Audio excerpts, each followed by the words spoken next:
Yamaha XSR 155 एक ऐसी motorcycle है जो कई मामलों में हंटर 350 को पीछे छोड़ सकती है, लेकिन यह पूरा सच नहीं है। सच तो कुछ और ही है। आपको याद होना चाहिए कि जब नई यामाहा XSR लॉन्च हुई थी तो कई लोगों ने यह कहा था कि भाई हंटर 350 के दिन गए, हंटर 350 तो गई, लेकिन ऐसा हुआ नहीं। सबसे पहले आप प्रूफ के लिए सेल्स रिपोर्ट देख लो। हंटर 350 की सेल्स रिपोर्ट क्या कहती है आप जान लो। अक्टूबर, नवंबर, दिसंबर की मैं आपको सेल्स रिपोर्ट दिखा रहा हूं और इसमें आप देखेंगे कि हंटर 350 की जो सेल्स है वो लगातार स्टेबल रही है। लगभग 500 से 700 लोगों का ही फर्क पड़ा है और ये 700 लोग कहां गए वो मैं आपको इस वीडियो में बताऊंगा। लेकिन सबसे पहले आप यामाहा XSR की सेल्स रिपोर्ट देख लो।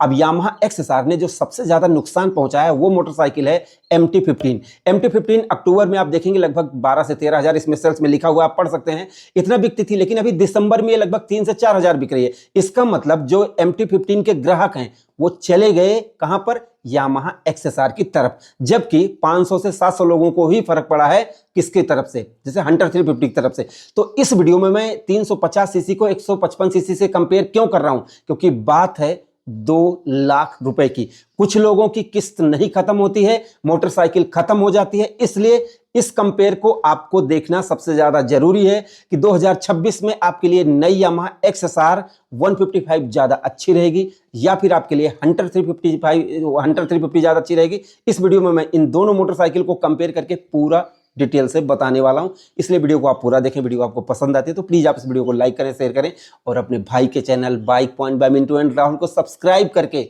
बेल आइकन को जरूर दबाएं। शुरुआत करते हैं प्राइस से। देखो यामाहा XSR 155 की प्राइस लगभग 1,85,000 रुपए है, जबकि जैसे अगर आप हंटर 350 लेते हैं तो ये आपको मिलेगी लगभग 1,80,000 मतलब 1,90,000 से 2 लाख रुपए के बीच में। इसके 2-3 मॉडल आते हैं, वो अपने हिसाब से आपको चूज करना होगा।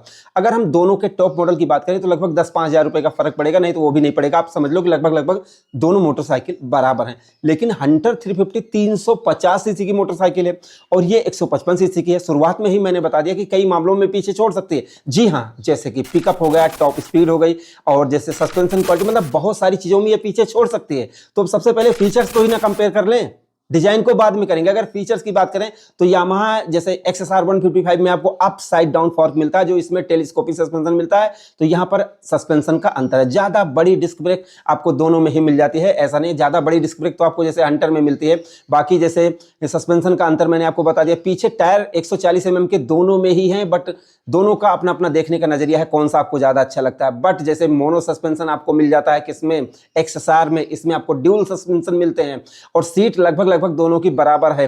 दोनों में ही आपको जैसे स्प्लिट ग्रैब रेल, और इसमें तो ग्रैब रेल है ही नहीं, आप चाहें तो बाहर से लगवा सकते हैं। इसके अलावा मीटर दोनों के ही छोटे से लगाए गए हैं, उसमें डिजिटल मीटर है। ब्लूटूथ कनेक्टिविटी आपको यामाहा XSR में मिल सकती है, वो मैंने ध्यान नहीं दिया है। और बाकी दोनों के ही मीटर में कोई बहुत बड़ी इंफॉर्मेशन नहीं मिलती है और यामाहा XSR का जो मीटर है वो भी बहुत ज्यादा दिखता नहीं। तो कुल मिला के अगर देखा जाए तो दोनों में लगभग समान फीचर्स हैं। दोनों में ही आपको जैसे LED लाइट का सिस्टम मिल सकता है। तो इतनी चीजें तो आपको इसमें मिल जाती है। बट यामाहा XSR में आपको 6 गियर मिलते हैं, इसमें आपको 5 गियर मिलते हैं। यामाहा XSR में आपको लिक्विड कूल्ड इंजन मिलता है, इसमें आपको सिर्फ एयर कूल्ड इंजन मिलता है। इसमें लॉन्ग स्ट्रोक का इंजन मिलता है, उसमें लगभग स्क्वायर इंजन आपको मिल जाता है। तो ये इतना फर्क दोनों मोटरसाइकिल में है।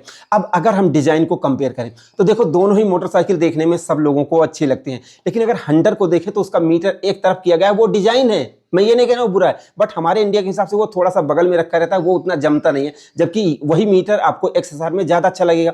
लेकिन अगर डिजाइन की बात करें तो दोनों ही मोटरसाइकिल मुझे व्यक्तिगत बहुत ज्यादा पसंद नहीं आती। लेकिन यहां पर ध्यान देने वाली बात यह है कि अगर आप मॉडिफिकेशन के शौकीन हैं और अगर आप यामाहा XSR में मॉडिफाई कर देते हैं, थोड़ा बहुत ही भी मॉडिफिकेशन कर देते हैं, तो आप विश्वास मानिए कि यामाहा XSR 155 ज्यादा बेहतरीन, ज्यादा पावरफुल फील आएगी ये जैसे रॉयल इनफील्ड हंटर 350 से, क्योंकि उसमें उतना ज़्यादा मॉडिफिकेशन की चीज़ें हैं नहीं और उसके डिज़ाइन के हिसाब से वो मॉडिफिकेशन उस पर जमेगा नहीं। जबकि XSR में आपको एसेसरीज और बहुत सारी चीज़ें मिल जाती हैं जो इसकी क्लास ही बिल्कुल एकदम अलग कर देती हैं। और तब ये मोटरसाइकिल एकदम जानलेवा खतरनाक लगती है दिखने में, क्योंकि बहुत से लोगों ने मॉडिफिकेशन किया है, आप जाकर उनकी फोटो देख सकते हैं। तो ये तो हो गया भाई डिजाइन की बात।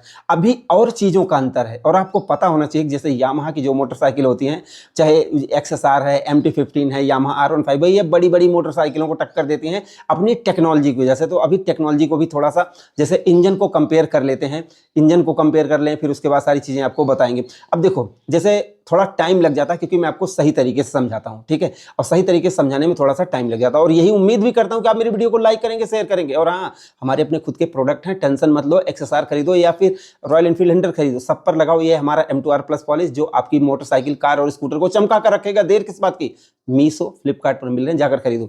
अभी सबसे पहले इंजन को कंपेयर करते हैं। तो यामाहा XSR में लिक्विड कूल्ड इंजन लगाया गया है जिसमें कूलेंट पड़ता है, और ये चीज आपको ध्यान देनी है क्योंकि ये चीज बाद में रिपेयरिंग में भी आपको ध्यान देना पड़ेगा, ठीक है। तो यहां पर आपको समझना है। लेकिन जैसे ये लिक्विड कूल्ड है और वो एयर कूल्ड है, बट वो 350 सीसी का इंजन है, तो ऐसा नहीं कि ये महंगा है वो सस्ता है, दोनों में लगभग, क्योंकि आप 350 सीसी की या फिर लिक्विड कूल्ड इंजन की मोटरसाइकिल खरीद रहे हैं तो उसी माइंडसेट से आपको देखा जाता है। और फिर वहां पर ऐसा आप मत समझिए कि आप स्प्लेंडर की तरह रिपेयर करवा लेंगे। फिलहाल इनके पावर को कंपेयर कर लेते हैं। तो सबसे पहले हंटर की बात करते हैं। इसमें single cylinder 4 stroke air cooled engine मिलता है 349 सीसी का। इसमें आपको 20.2 bhp की पावर मिलती है 6100 आरपीएम पर, और 27 न्यूटन मीटर की टॉर्क मिलती है 4000 आरपीएम पर। 5 गियर इसमें आपको मिलता है। स्लीपर क्लच का भी ऑप्शन आपको मिल जाता है। हंटर 350 का व्हील बेस है 1370 mm, ग्राउंड क्लियरेंस 160 mm और सीट हाइट है 790 mm, और इसमें पेट्रोल टैंक 13 लीटर का लगाया गया है, और वजन है 181 किलोग्राम। ये भी ध्यान देना है आपको। आगे टायर है 110 mm के, पीछे 140 mm के, 300 mm की आगे डिस्क ब्रेक और पीछे 270 mm की disc brake. Dual channel ABS आपको मिल जाता है। यामाहा XSR 155 की बात करें तो इसमें 155 सीसी का liquid cooled 4 stroke single cylinder engine मिलता है 4 वाल्व वाला। इसमें आपको जो पावर मिलती है वो है 18.4 PS की 10,000 आरपीएम पर, और इसकी टॉर्क है 14.2 न्यूटन मीटर की 7500 आरपीएम पर। इसमें आपको स्लीपर क्लच मिल जाता है, BBA टेक्नोलॉजी मिल जाती है। डायमेंशन की बात करें यामाहा XSR की तो इसका व्हील बेस है 1325 mm, सीट हाइट है 810 mm और ग्राउंड क्लियरेंस है 170 mm। पेट्रोल टैंक 10 लीटर का लगाया गया है, और इसका वजन है मात्र 137 किलोग्राम। आगे टायर है 100 mm का, पीछे 140 mm का। आगे डिस्क ब्रेक है 282 mm की, पीछे डिस्क ब्रेक है 220 mm की। तो आपने दोनों मोटरसाइकिल की स्पेक्स को देखा। अब आपको ऐसा लगा होगा कि जैसे यामाहा XSR में थोड़ी सी पावर कम है, लेकिन यहीं पर आपको भूल नहीं करना है क्योंकि इसका वजन लगभग 40 किलोग्राम कम है, और जो ये पावर कम दिख रही है आपको ये वहीं पर एडजस्ट हो जाएगी क्योंकि इसमें आपको BBA टेक्नोलॉजी और लिक्विड कूल्ड इंजन मिलता है। तो पावर की टेंशन तो आपको बिल्कुल भी नहीं लेनी। अब आपको लग रहा होगा कि मैं इसको बेच रहा हूं, बेच नहीं रहा हूं। अभी आप पूरा सारी चीजें आप सुनो, फिर उसके बाद आपको ऑटोमेटिक मजा आने लगेगा। अब यहां पर आपने जैसे स्पेसिफिकेशन देख लिया, ग्राउंड क्लियरेंस 10 mm ज्यादा है यामाहा XSR का। सीट हाइट दोनों में मैनेज हो जाएगी जैसा आप चलाना चाहेंगे, लेकिन बहुत ज्यादा शॉर्ट राइडर हैं वो हंटर पर ज्यादा अच्छी तरीके से बैठ पाएंगे, लेकिन डिजाइन की वजह से बैठकर पहले आपको देख लेना है। तो ये तो हो गया भाई डायमेंशन। अब आती है मेन टॉपिक कि माइलेज कितना देगी, क्योंकि आप 2 लाख रुपए लगाने जा रहे हैं तो माइलेज कितना मिलेगा। तो देखो हंटर में आपको लगभग 30 के आसपास माइलेज मिलेगी। अब मैं रियल माइलेज आपको बता रहा हूं, 30-35 भी हो सकता है और भी कम हो सकता है। जैसा आप चलाएंगे वैसे माइलेज मिल सकते हैं, लेकिन यामाहा XSR में ऐसा बिल्कुल भी नहीं हो सकता। यामाहा XSR में आपको नपीतुली लगभग अगर आप सही चलाएंगे तो 50 की, नहीं तो जैसे 40 से 50 के बीच में आप मान लें। लेकिन जैसे मेरे पास यामाहा की R15 है और बहुत से लोगों ने चलाकर देखा, उनको 50 के आसपास माइलेज मिल रहे हैं, सब कुछ मिला जुला के। लेकिन अगर आप बहुत ज्यादा रफ राइडिंग करते हैं तो आप 40 से 50 के बीच में माने, और अगर आप सही चलाते हैं तो आप 45-50 और 50-51-52 भी हो सकती है, लेकिन मैं उसकी कोई गारंटी नहीं दे रहा हूं। घुमा फिरा के ना बताऊं, सीधी एक बात बताऊं तो जैसे हंटर 350 में आपको लगभग 30 के आसपास और इसमें आपको 50 के आसपास माइलेज घट या बढ़ सकती है, ये आपको माइलेज मिल सकती है। ये मैंने जो टेस्ट किया है जैसे यामाहा R15 या MT15 में या बहुत सारी चीजों को देखकर आपको बता रहा हूं। तो माइलेज तो एकदम हो गई क्लियर। प्राइस भी लगभग बराबर है, डिजाइन भी मैंने कंपेयर कर दिया, स्पेक्स भी मैंने कंपेयर कर दिया। अभी मेन चीज जो आपको कोई बताता नहीं है और वो मैं आपको बताने वाला हूं अब इस वीडियो में कि भाई इस वीडियो का रिजल्ट क्या है, कौन सी मोटरसाइकिल आपको इस 2026 में खरीदनी चाहिए। तो देखो मैं आपको बता दूं, देखो हंटर में 350 सीसी का भले इंजन है, लेकिन आप ये बिल्कुल भी ना सोचें कि जैसे उसमें पावर आपको अनोखी मिलेगी, 20.2 PS की पावर, 27 न्यूटन मीटर टॉर्क, तो कुछ वो आग उगलेगी, ऐसा नहीं है। मैंने दोनों मोटरसाइकिल को चलाकर देखा, जो स्मूथनेस और जो पिकअप, जो चलाने का अंदाज है, वो सबसे ज्यादा आपको XSR 155 में मिलेगा, क्योंकि जिसकी जो स्मूथनेस है, जो पावर डिलीवरी है और जो हल्की है, इसकी वजह से ये मोटरसाइकिल एकदम गोली की तरह चलती है, चलाने में मजा आ जाता है। जबकि हंटर 350 में जैसे 5 गियर हैं और इसके अलावा जैसे उनका जो लॉन्ग स्ट्रोक वाला इंजन है वो टॉर्क के लिए है, बट जैसे वो फील नहीं आता है जो क्लासिक में आता है वो उसमें मुझे व्यक्तिगत मजा नहीं है। बाकी चलाने में अगर आप चलाकर देखेंगे हंटर 350 को, तो इसका जैसे जो ये सिटी राइड के लिए बनाई गई है और इसका जैसे जो थंब फील आता है, जो टॉर्क फील आता है, जो साइलेंसर से साउंड निकलता है, वो जो है वो नेक्स्ट लेवल का है। तो यहाँ पर कई चीजों को आपको अंतर देखकर चलना है, कहीं ऐसा ना हो कि आप फंस जाएं।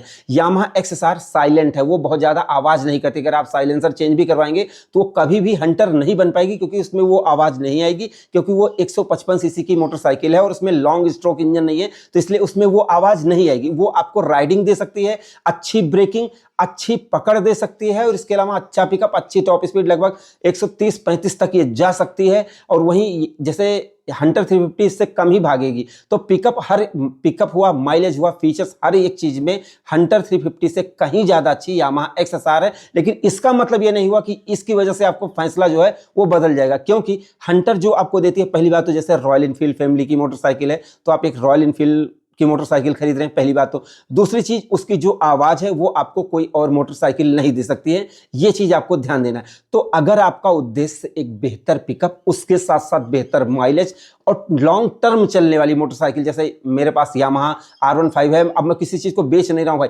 लेकिन मैं जो यूज कर रहा हूं वो मैं आपको बता रहा हूं कि जैसे अगर आप सही चलाते हैं, सही सर्विस कराते हैं, तो अच्छी खासी चल जाती है, ज्यादा दिक्कत नहीं आती है। और जब ज्यादा दिक्कत नहीं आती है तो उतने ज्यादा पैसे नहीं लगते हैं।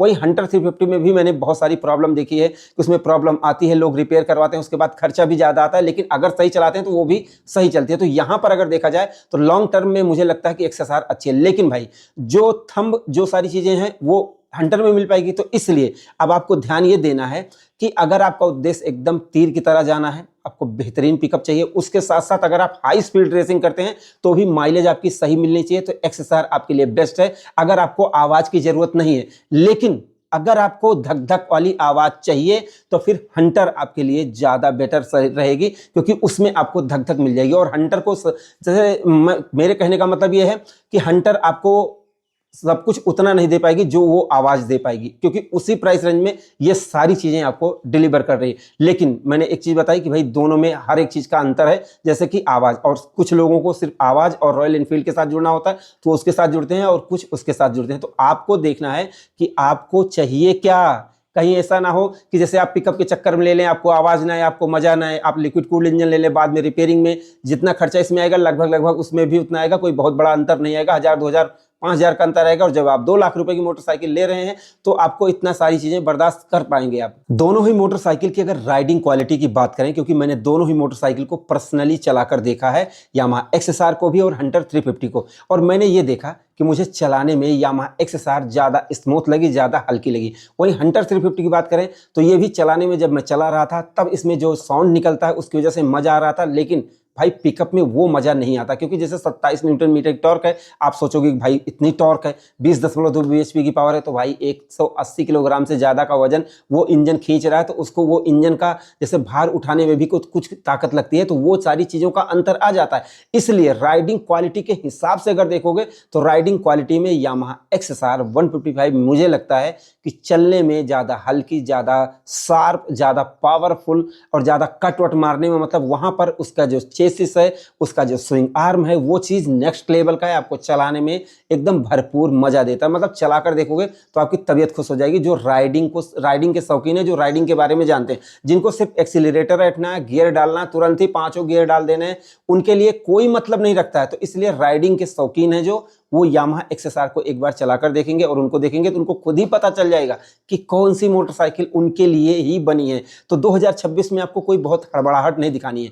दोनों मोटरसाइकिल के शोरूम में जाओ, दोनों मोटरसाइकिल के आप टेस्ट राइड लो। टेस्ट राइड लेते ही आपको पता चल जाएगा कि आपके लिए कौन सी मोटरसाइकिल अच्छी है, क्योंकि जैसे डिजाइन लगभग बराबर आ जाएगा, और डिजाइन मायने तो रखता है, बट जब चलाकर देखोगे तभी तो फर्क पता चलेगा। तो इसलिए मेरी सलाह है कि आप किसी के बहकावे में ना आए, मेरे भी, ठीक है। आप दोनों ही मोटरसाइकिल को जाकर चलाकर देखो, चलाने के बाद आपको ऑटोमेटिक पता चल जाएगा और आप खुद कहोगे कि यार तुमने क्या बताया। हाँ, जो मैंने आपको बताया है वो सारी चीज़ों का ध्यान रखना है कि जैसे रिपेयरिंग में आप जाते हो तो कहाँ पर जाते हो, वो सारी चीज़ों का फर्क पड़ता है, बट अंतर 2-4 हज़ार 5 हज़ार का रहेगा।